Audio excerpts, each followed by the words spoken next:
where no news will have been going before.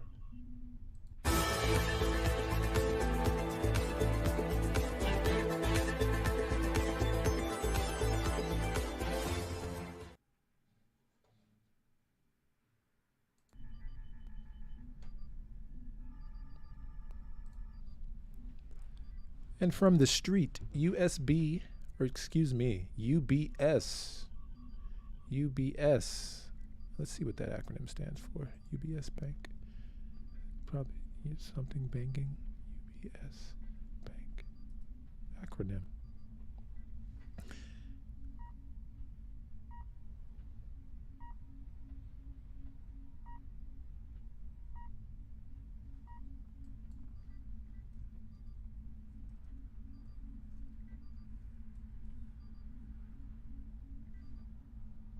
Union Bank of Switzerland.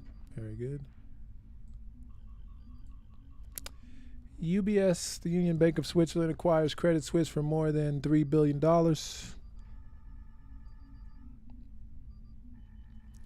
Swiss authorities announced on Sunday that UBS will buy its rival to restore market confidence.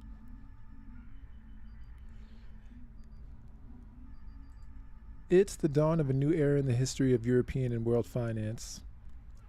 An era marked by the disappearance of a bank created 167 years ago, but was weighed down by repeated scandals. Credit Suisse, once a Swiss and European financial flagship, will be swallowed by its rival and compatriot UBS, the Swiss government announced on Sunday, March 19th.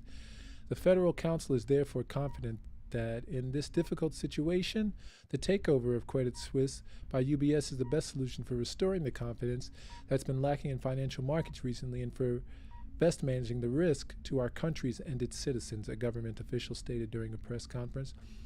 A sign that the deal was driven by the government was that the government officials took center stage in the press conference announcing the transaction. UBS chairman Colm Kelleher and Credit Suisse chairman Axel Lehmann were placed at the far end of the table. It was the Swiss officials who took the floor first to explain the necessity of the forced marriage between the two Swiss banks, which are a national pride and the cornerstone of the domestic financial system. The merger between UBS and Credit Suisse is also the first major global banking operation since the 2008 financial crisis that devastated the global economy and nearly brought down the financial system.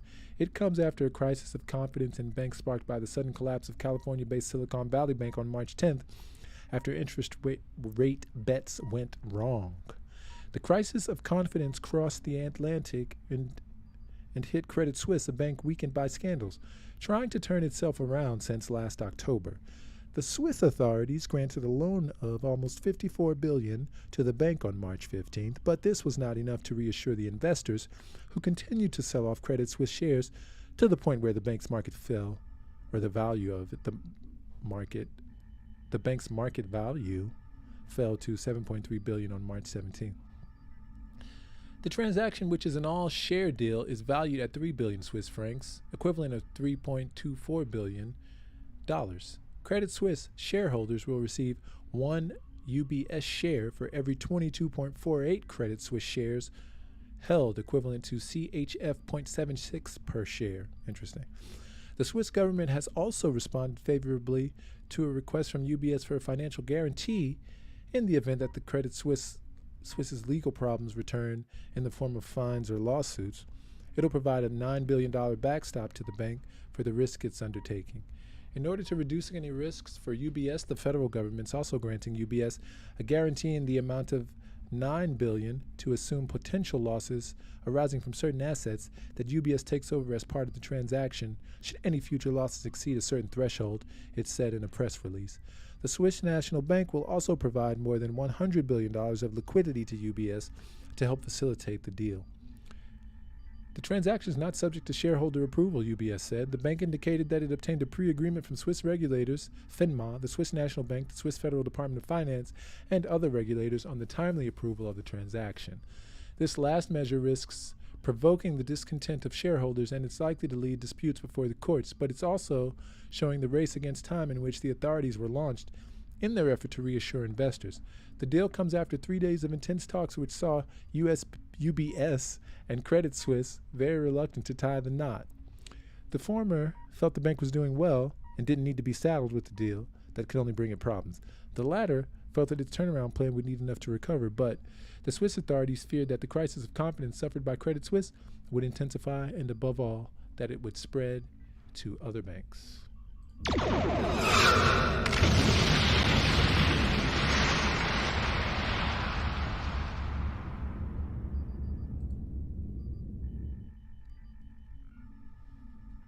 From Cointelegraph, Credit Suisse rescue plan may include nationalization, bondholder losses. A bank rescue plan for Credit Suisse may impose losses on its bondholder and even result in a full or partial nationalization of Credit Suisse Group AG. A rescue plan for Swiss banking giant Credit Suisse may impose losses on its bondholders and even result in a full or partial nationalization of Credit Suisse Group AG, multiple reports revealed on March 19th.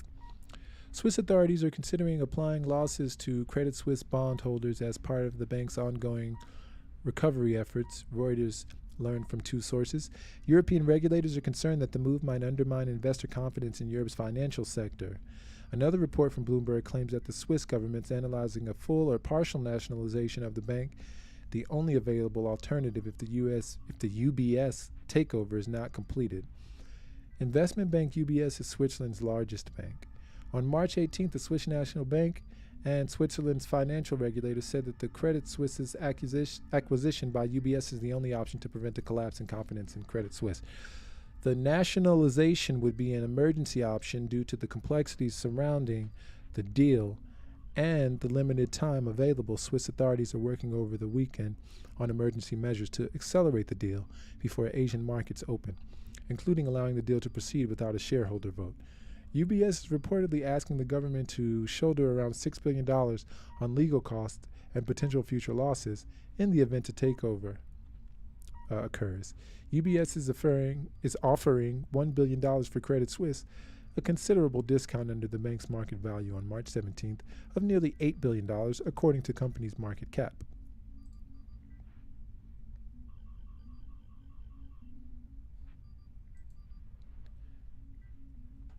And watch this space, we shall return.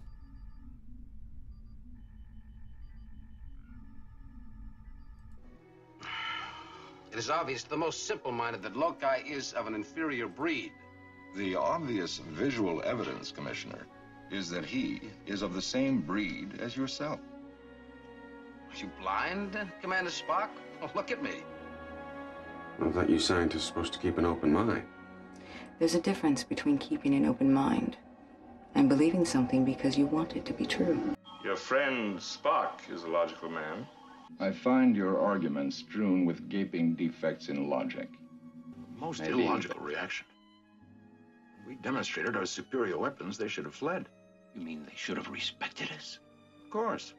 Mr. Spock, respect is a rational process. Did it ever occur to you they might react emotionally? With anger? Doctor, I'm not responsible for their unpredictability. You do not think like the others. There are no colors to your patterns of logic. There's only the whole notion of logic. Logical, unemotional, completely pragmatic. And we poor irrational humans whip them in a fair fight. Now you'll find yourself back among us illogical humans again. Which I find eminently satisfactory, Doctor. For nowhere am I so desperately needed. Because she feels. I don't. All I know is logic. Will you try to understand how we feel about our life here? About each other? Emotions are alien to me. I'm a scientist. You're gonna leave here without them? Run off on some wild goose chase halfway across the galaxy just because you found a discrepancy in a hydrogen cloud? Doctor, I'm chasing the captain, Lieutenant Uhura, and Ensign Chekhov, not some wild aquatic fowl. Mr. Spock,